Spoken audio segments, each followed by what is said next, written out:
Anthony Hartwig with you. We're venturing into Garrettsville for a meetup with the G-Men on the baseball diamond, and it is another great coach's corner and season preview from Michael Paes, the head coach of the Garfield G-Men, who is on that Portage County all-time wins list.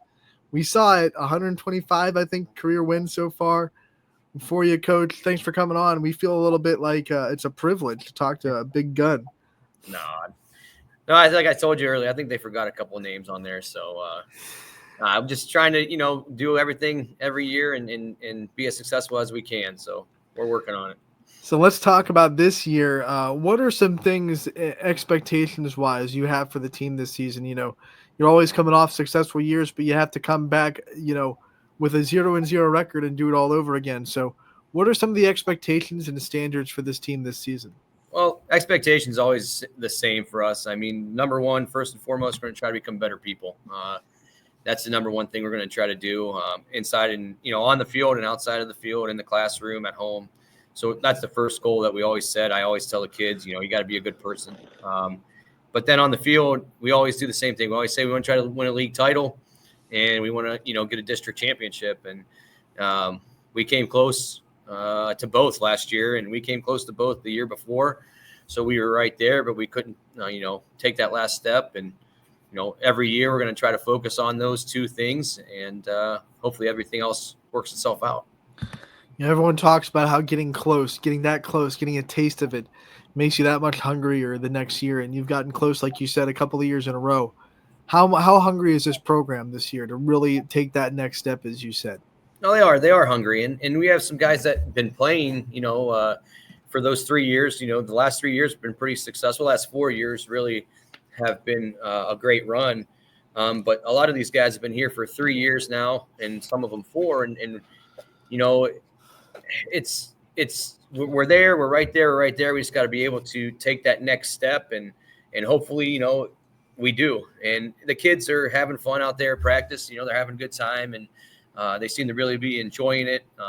And we're all working to getting better. So hopefully that translates into some wins. For you, what is that next step for this team? What are some things that you think were the difference makers last year, and that extra step that you want to see this year? More consistency, I guess I would say. I mean, we lost a big couple big pieces to the team from last year's team to now. So we need to see some consistency out of some new guys, and that's on the mound, and that's at the plate, and in the field really. But on the mound, we got some new guys that have to step up. Eric is gone, and Aiden's still here, and Brandon's still here, but a lot of other guys didn't get to pitch last year at the varsity level. So hopefully some of these guys that are new coming up into the varsity program can take that next step.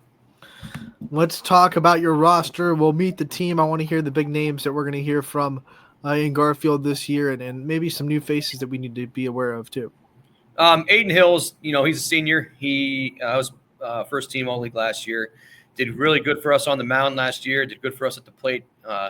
He's a heck of a player. He's going to California, Pennsylvania to continue his baseball career next year. So I expect a lot of big things that he can step in and go a step further than what he was even last year. Hopefully be the guy, and he's going to have to be the guy on the team. We have Brandon coming back, two-time second-team All-State kid who broke the batting record as a freshman, batted really well last year, steals bases all the time, plays, middle infield, can play a little bit of outfield, pitches for us too.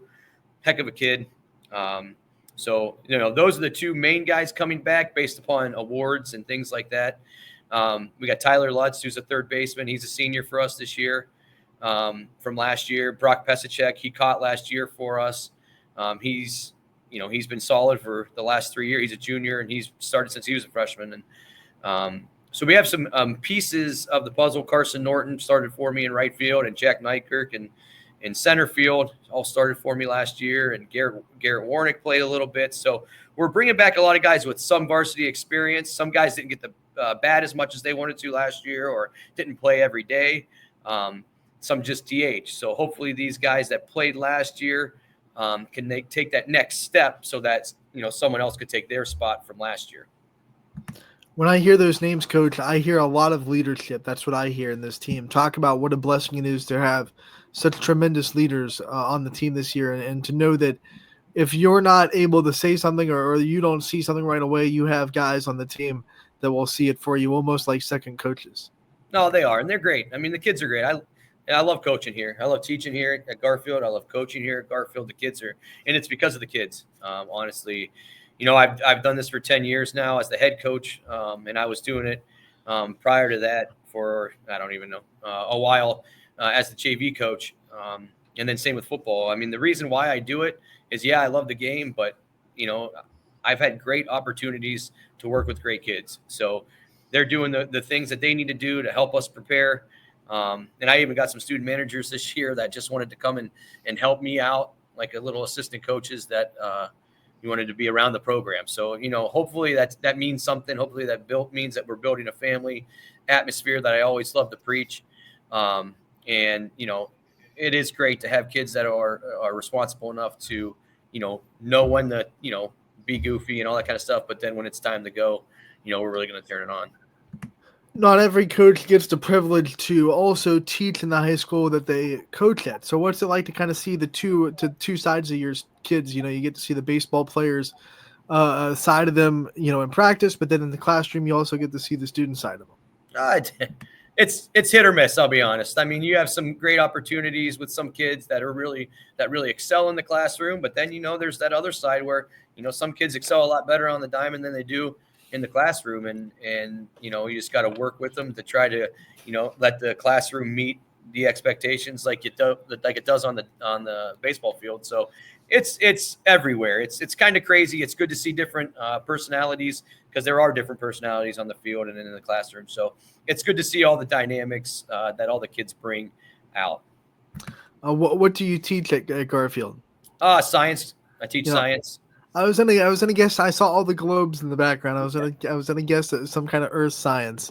Yep. I'm sure that's one of those ones where we've talked to enough players. It's really hit and miss. To use your metaphor, science is a subject. You either love science or you hate it.